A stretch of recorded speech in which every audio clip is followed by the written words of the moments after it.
Good evening students. जय श्री कृष्णा, राधे राधे। कैसे हैं आप सभी? देखिए बच्चों, एनसीईआरटी समर्पण बैच में अपनी क्लास 12th अकाउंटेंसी का चैप्टर नंबर 4 चल रहा है, जिसमें हम रिजोल्यूशन ऑफ पार्टनरशिप फर्म की बात कर रहे हैं। और ये हमारा लेक्चर नंबर 60। 1 से लेकर 3 तक के चैप्टर हम इसमें कंप्लीट कर चुके हैं। हमारी एनसीईआरटी बुक को अपन कंप्लीट डिटेल में सॉल्यूशन कर रहे हैं। आज की इस क्लास में हम रियलाइजेशन अकाउंट की जो जितनी भी जर्नल एंट्रीज है, उन जर्नल एंट्रीज का थ्योरी कॉन्सेप्ट देखेंगे। ये क्लास आपको मंडे टू फ्राइडे डेली 3 बजे मिलती है। इस क्लास को आप रेगुलर वॉच करें। जैसा कि आप सभी को पता है कि हमारे इस एनसीईआरटी बैच में हम कंप्लीट एनसीईआरटी का हमारा कोर्स कंप्लीट कर रहे हैं। जो हमारी एनसीईआरटी बुक है, उसका complete theory concept, illustration, solutions अपन कंप्लीट कर रहे हैं। एक बैच हमारा डीके गोयल बुक का हमारी मोबाइल एप्लीकेशन पे चल रहा है। वहाँ से आप चाहें तो इसको ज्वाइन कर सकते हैं। इसमें तीनों बुक्स का हम डिटेल में वहाँ पर स्टडी कर रहे हैं। अगर इस चैनल पर आप नए हैं और चैनल आपने अभी तक सब्सक्राइब नहीं किया है, तो चैनल जरूर से सब्सक्राइब करें, लाइक करें, शेयर करें और कमेंट करके हमें बताएं कि आपको हमारी क्लास कैसी लगी। क्लास को आप शुरू से लेकर एंड तक जरूर देखिए। आज की जो हमारी क्लास है, लेक्चर नंबर 60 में हम जो है जर्नल एंट्रीज पढ़ेंगे जो डिसोल्यूशन ऑफ पार्टनरशिप फॉर्म से रिलेटेड होती है। तो देखिए, सबसे पहले हम क्या करते हैं कि रियलाइजेशन अकाउंट की डेबिट साइड में हमारी जितनी भी असेट्स होती है, उन असेट्स को ट्रांसफर करते हैं। ठीक है। आपकी जो बैलेंस शीट होती है, उस बैलेंस शीट की असेट साइड में आपकी जितनी भी असेट्स होती है, उनको हम रियलाइजेशन अकाउंट के डेबिट साइड में ट्रांसफर करते हैं। यानी कि ये सारी असेट्स इस तरफ ट्रांसफर हो जाती है।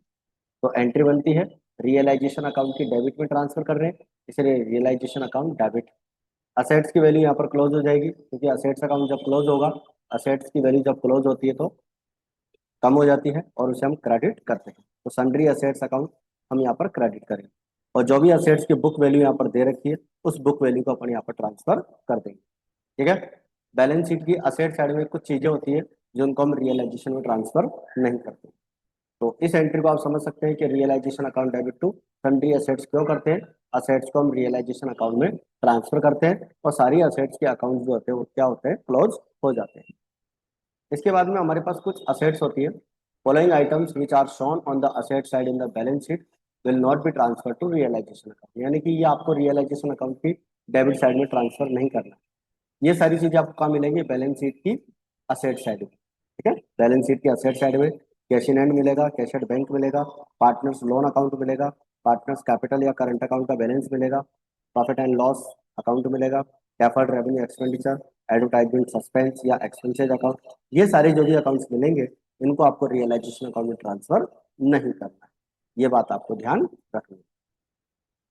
इसके बाद में हमारी जो बैलेंस शीट होती है, उस बैलेंस शीट की लाइबिलिटी साइड में जितनी भी असेट लाइबिलिटीज होती है, उन्हें हम रियलाइजेशन अकाउंट की क्रेडिट साइड में ट्रांसफर करते हैं।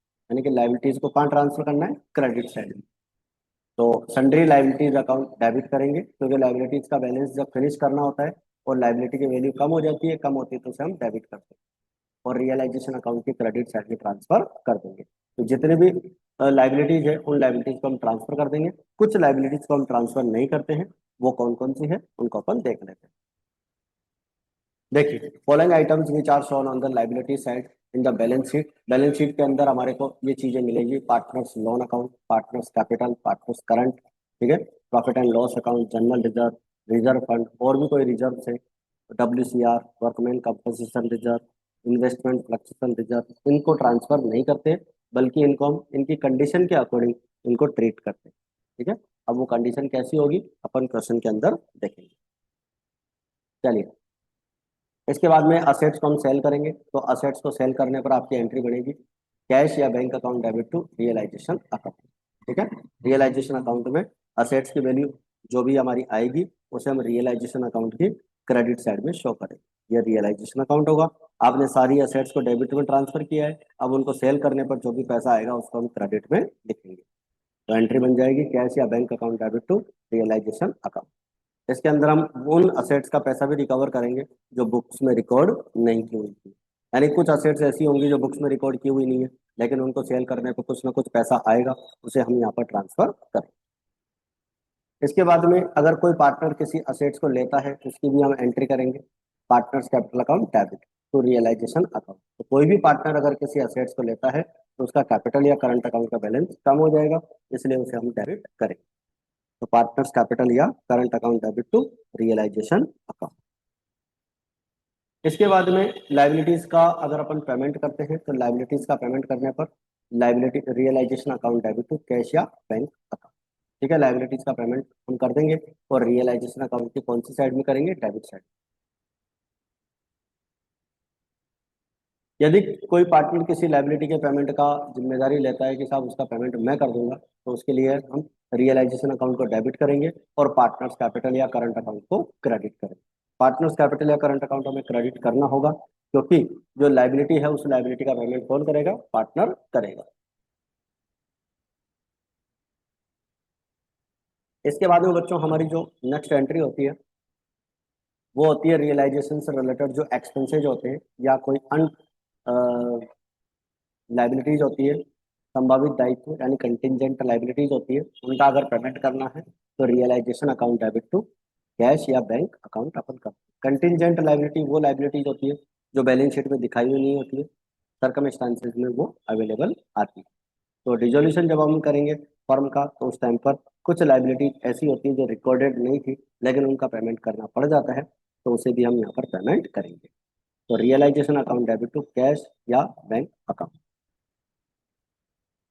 रियलाइजेशन एक्सपेंसेस का पेमेंट अगर कोई पार्टनर करता है तो realisation account debit to partners capital या करंट अकाउंट अपन करेंगे।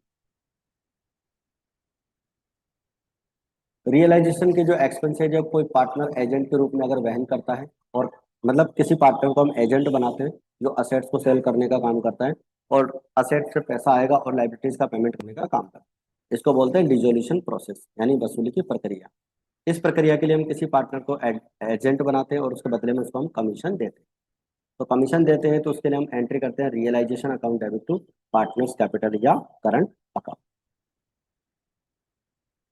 अगर रियलाइजेशन अकाउंट का प्रॉफिट होता है तो प्रॉफिट की एंट्री बनाएंगे realisation account debit to partners capital या करंट अकाउंट और उसे हम ओल्ड रेशो में डिवाइड कर देंगे।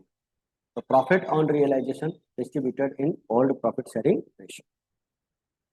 अगर लॉस होता है तो रियलाइजेशन की एंट्री बन जाएगी realisation account debit to sorry partners capital या current account debit to realisation account. Loss को भी पार्टनर्स में डिस्ट्रीब्यूट कर दें। ये सिंपल एंट्रीज हमारे यहाँ पर बन जाएगी। इसके बाद में पार्टनर्स के लोन का पेमेंट करेंगे तो लोन अकाउंट का पेमेंट हम डायरेक्ट करते हैं, तो partners loan account debit to cash या बैंक अकाउंट। इसको रियलाइजेशन में ट्रांसफर नहीं करते हैं, बाहर ही हम इसका पार्टनर का लोन अकाउंट बनाते हैं और वहां पर पेमेंट करते हैं। इसके बाद में है अनडिस्ट्रीब्यूटेड प्रॉफिट्स हमें लायबिलिटी साइड में मिलेंगे, general reserve, reserve fund, profit and loss account, credit balance, उन सबको हम पार्टनर्स कैपिटल अकाउंट में क्रेडिट साइड में डिस्ट्रीब्यूट करते हैं। जनरल रिजर्व को डेबिट करना है, रिजर्व फंड को डेबिट करना है, प्रॉफिट एंड लॉस अकाउंट को डेबिट करना है। साथ में अगर आपके WCR और IFR भी अगर दे रखे हैं उनको भी हम पार्टनर्स कैपिटल अकाउंट में डिस्ट्रीब्यूट कर देंगे अगर उनके अगेंस्ट कोई लाइबिलिटी क्रिएट नहीं होती। फिर आता है कि बच्चों की जो बुक्स में असेट्स नहीं दिखाई गई है तो उनका भी हमें कुछ एडजस्टमेंट करना होता है। ठीक है, तो बुक्स में नहीं दिखाई गई असेट्स एंड लाइबिलिटीज का अकाउंटिंग, कुछ असेट्स एंड लाइबिलिटीज ऐसी होती है जिनको बुक्स में हमने दिखाया हुआ नहीं है, भौतिक रूप से विद्यमान होते हुए भी, यानी कि वो फिजिकली होते हुए भी उनका कंप्लीट वैल्यू जो है डिस्क्लोज हो चुका है, अपलिखित हो चुका है, इसलिए बुक्स में दिखाई हुई नहीं है। लेकिन ऐसी असेट्स को अगर सेल करते हैं, मतलब कुछ असेट्स ऐसी है जो अनरिकॉर्डेड है बट उनकी वैल्यू फिजिकल वैल्यू खत्म हो चुकी है, तो ऐसी कंडीशन में उनको जब हम सेल करेंगे तो भी हम उसको वहां पर एंट्री करेंगे। तो ऐसी असेट्स को अगर हम सेल करते हैं, बुक्स पे रिकॉर्ड नहीं की गई असेट्स को अगर सेल करते हैं तो अमाउंट आएगा, एंट्री बनाएंगे कैश या bank account debit to realisation account. इसी तरह से कुछ लाइबिलिटीज ऐसी होंगी जो बुक्स में दिखाई हुई नहीं है, अनरिकॉर्डेड लाइबिलिटीज है, उनका हम पेमेंट करेंगे। पेमेंट करने के लिए एंट्री बन जाएगी realisation account debit to cash या बैंक अकाउंट। इसके बाद में लॉसेज हमारे को मिलेंगे बैलेंस शीट के असेट साइड में, उनको हम डिस्ट्रीब्यूट करेंगे पार्टनर्स कैपिटल या current account debit to profit and loss account का डेबिट बैलेंस और एडवर्टाइजमेंट सस्पेंस अकाउंट। ये आपको कहाँ मिलेंगे, ये आपको बैलेंस शीट की असेट साइड में मिलेंगे। इसके बाद में कोई पार्टनर अपनी कैपिटल की जो कमी रहती है उसे पूरा करेगा। मान लीजिए कोई डेफिशिएंसी आ गई, किसी पार्टनर की कैपिटल कम पड़ गई, तो कैश या bank account debit to partners capital account, partner पैसा लेकर आएगा। इसके बाद में अगर किसी पार्टनर का कैपिटल अकाउंट का एक्सेस बैलेंस हो तो उसे पेमेंट कर दिया जाएगा, partners capital account debit to cash या बैंक अकाउंट। इसके बाद में पार्टनर्स कैपिटल अकाउंट के फाइनल बैलेंसेस कर दिए जाएंगे पेमेंट, तो पार्टनर्स कैपिटल या करंट अकाउंट, कैपिटल अकाउंट से पेमेंट होगा उनका, capital account debit to cash या बैंक अकाउंट में कर देंगे, पार्टनर्स के कैपिटल का हम पेमेंट कर देंगे। इसके बाद में बुक्स में नहीं दिखाई गई कुछ असेट्स का, बुक्स में नहीं दिखाए गए दायित्व के पेमेंट में अगर हम उसका पेमेंट करते हैं तो हम यहाँ पर कोई एंट्री नहीं करेंगे। ऐसी कोई भी असेट्स जो बुक्स में दिखाई हुई नहीं है लेकिन वो ऐसी लाइबिलिटी के पेमेंट में दी जा रही है जिसे लाइबिलिटीज को भी हमने नहीं दिखाया हुआ है, तो उसके पेमेंट में अगर देते हैं तो हम कोई एंट्री नहीं करेंगे। बुक्स में दिखाई गई असेट्स का बुक्स में दिखाए गए लाइबिलिटीज के पेमेंट में अगर प्रयोग में लेते हैं तो इसकी भी कोई एंट्री नहीं करेंगे। मतलब कोई असेट्स है जो बुक्स में दिखाई हुई है, रिकॉर्डेड है, उसका यूज हम बुक्स में दिखाई हुई लाइबिलिटीज के पेमेंट में कर रहे हैं तो उसके लिए भी कोई एंट्री नहीं करेंगे। अब बुक्स में दिखाई गई कोई असेट्स है, उसको बुक्स में दिखाई गए लाइबिलिटीज के पेमेंट में काम में लेते हैं, एंट्री नहीं होगी। लेकिन लाइबिलिटीज का कोई भाग बच जाता है, जैसे मान लीजिए लाइबिलिटी का अमाउंट ज़्यादा है तो उसका पेमेंट करना पड़ेगा, तो पेमेंट करने की यहाँ पर एंट्री होगी। बुक्स में दिखाई गई असेट्स बुक्स में नहीं दिखाई गई लाइबिलिटीज के पेमेंट में लेने पर कोई एंट्री नहीं होगी। कभी कभी लाइबिलिटीज को रियलाइजेशन अकाउंट में ट्रांसफर नहीं किया जाता है, ऐसे मामले में लाइबिलिटीज का डायरेक्ट पेमेंट कर दिया जाता है। अगर इससे कोई प्रॉफिट लॉस होता है तो उस प्रॉफिट या लॉस को रियलाइजेशन अकाउंट में ट्रांसफर किया जाता है। जैसे मान लीजिए एंट्री बनेगी सन्ड्री लाइबिलिटीज अकाउंट डेबिट, कोई लाइबिलिटी हमने रियलाइजेशन अकाउंट में ट्रांसफर नहीं की हुई है, हम उसका डायरेक्ट पेमेंट कर रहे हैं। सपोज कीजिए लाइबिलिटी हमारी जो है 60,000 रुपये की और पेमेंट हम उसका 70,000 का कर रहे हैं, तो 10,000 रुपये का क्या हो जाएगा, लॉस हो जाएगा, क्योंकि आप एक्सेस पेमेंट कर रहे हैं। तो एक्सेस पेमेंट करने पर जो लॉस होगा उसे हम रियलाइजेशन अकाउंट में डेबिट साइड में ट्रांसफर कर देंगे। इसके बाद में अगर आपकी कोई लाइबिलिटी, जैसे मान लीजिए 60,000 रुपये की लाइबिलिटी है और उसके अगेंस्ट आप पेमेंट 50,000 का ही कर रहे हैं, तो 10,000 रुपये का क्या हो जाएगा, आपको प्रॉफिट हो जाएगा, तो उस प्रॉफिट को आप रियलाइजेशन अकाउंट में ट्रांसफर कर देंगे। इसके बाद में जो डिजोल्यूशन होता है, डिजोल्यूशन पे गुडविल का क्या एडजस्टमेंट करते हैं, तो देखो बच्चों गुडविल का वही एडजस्टमेंट करते हैं जैसे अदर असेट्स का करते हैं। अगर बैलेंस शीट की असेट साइड में आपको गुडविल दी हुई है तो उसे रियलाइजेशन अकाउंट में ट्रांसफर कर दिया जाएगा, जैसे दूसरे असेट्स को आप ट्रांसफर करते हैं। Goodwill appears in the balance sheet, it is transfer to realisation account. अगर गुडविल बैलेंस शीट में नहीं है तो उसका कोई वैल्यूएशन नहीं किया जाए, यानी उसका अलग से कोई वैल्यू फाइंड आउट नहीं करते।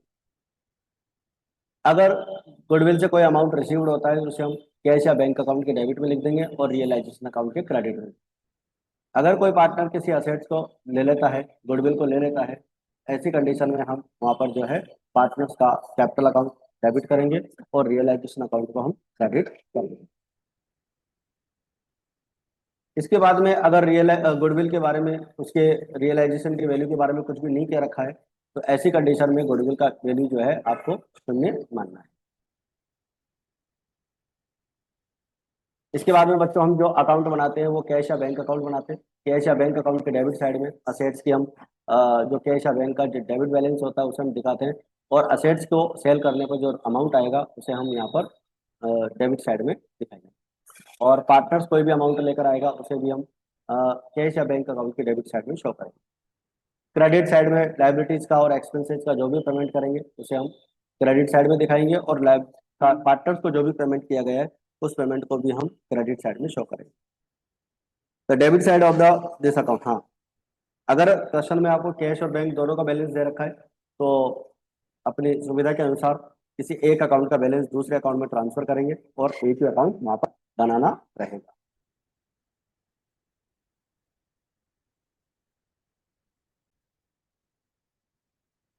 अब देखिए बच्चों, हमारे पास अगला अकाउंट है पार्टनर्स कैपिटल अकाउंट। तो पार्टनर्स कैपिटल अकाउंट के क्रेडिट साइड में हम पार्टनर्स कैपिटल का जो भी क्रेडिट बैलेंस है उसे हम ट्रांसफर करते हैं, करंट अकाउंट का जो क्रेडिट बैलेंस है उसे ट्रांसफर करते हैं, और डिसोल्यूशन पे जो भी प्रॉफिट हुआ है उस प्रॉफिट को ट्रांसफर कर देंगे। लाइबिलिटीज का पेमेंट करने की अगर किसी पार्टनर ने जिम्मेदारी ली है उसे हम ट्रांसफर कर देंगे।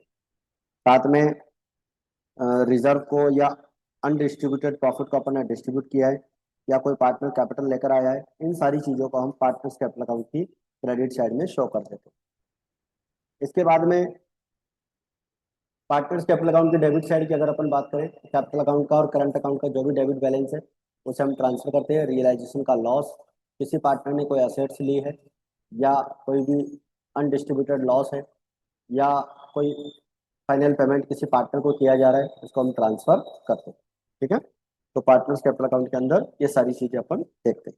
अभी हम थ्योरी कॉन्सेप्ट्स कर रहे हैं, इसके बाद में हम इसके कल से प्रैक्टिकल क्वेश्चन स्टार्ट करेंगे। अगर partner loan by partner to the firm, यानी पार्टनर ने अगर फर्म को लोन दिया है, loan by the firm to the partner, हाँ, फर्म द्वारा पार्टनर को लोन दिया गया है। अगर किसी फर्म ने पार्टनर को अगर लोन दिया है तो ये फर्म की क्या होती है, असेट्स होती है, और असेट साइड में शो किया होता है। इस अमाउंट का जो यूज होता है वो फर्म की आउटसाइड लायबिलिटीज का पेमेंट करने के लिए किया जाता है, और इसे पार्टनर्स कैपिटल अकाउंट में ट्रांसफर नहीं करते, बल्कि इसे हम एंट्री करके कैश या बैंक अकाउंट में लिखते हैं। कैश या bank account debit to loan account, तो loan account, loan to partners capital account में ट्रांसफर करते हैं। ठीक है,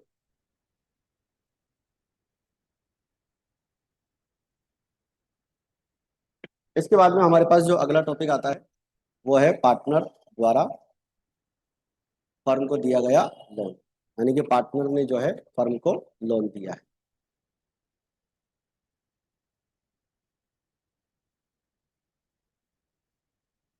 अगर किसी पार्टनर ने फर्म को कोई लोन दिया है तो उसका पेमेंट बाहरी लाइबिलिटीज का पूरा जो पेमेंट होने के बाद ही चुकाया जाएगा, यानी आउटसाइड लाइबिलिटीज का पेमेंट पहले करेंगे और उसके बाद ही उस लाइबिलिटी का पेमेंट किया जाएगा। इसीलिए पार्टनर ने अगर फर्म को कोई लोन दिया है उसको रियलाइजेशन अकाउंट में ट्रांसफर नहीं करते, बल्कि उसका अलग से एक लोन अकाउंट बनाते हैं और उसका अपन पेमेंट करते हैं, जिसकी एंट्री बनती है loan by partner account debit to cash या बैंक अकाउंट। ठीक है, तो ये हमारी यहाँ पर एंट्री कंप्लीट हो जाती है, और इसी के साथ हमारी आज की क्लास यहीं पर समाप्त होती है, जिसमें हमने अभी तक के इसके सारे जितने भी थ्योरी कॉन्सेप्ट्स हैं, 3 क्लास के अंदर हमने लेक्चर नंबर 58, 59 और 60, 3 लेक्चर में हमने जो है इसके थ्योरी कॉन्सेप्ट्स कवर कर लिए हैं, और कल से हम लेक्चर नंबर 61 में इसके न्यूमेरिकल क्वेश्चंस, या सॉरी, पहले अपन इलिस्ट्रेशन से स्टार्ट करेंगे और इसके सारे इलिस्ट्रेशन कंप्लीट करेंगे, उसके बाद न्यूमेरिकल क्वेश्चन, और उसके बाद डू इट योर सेल्फ वाले क्वेश्चन कंप्लीट करेंगे। ठीक है, तो आज की क्लास में फिलहाल इतना ही, मिलते हैं फिर अपन नेक्स्ट क्लास में। जय हिंद, जय भारत।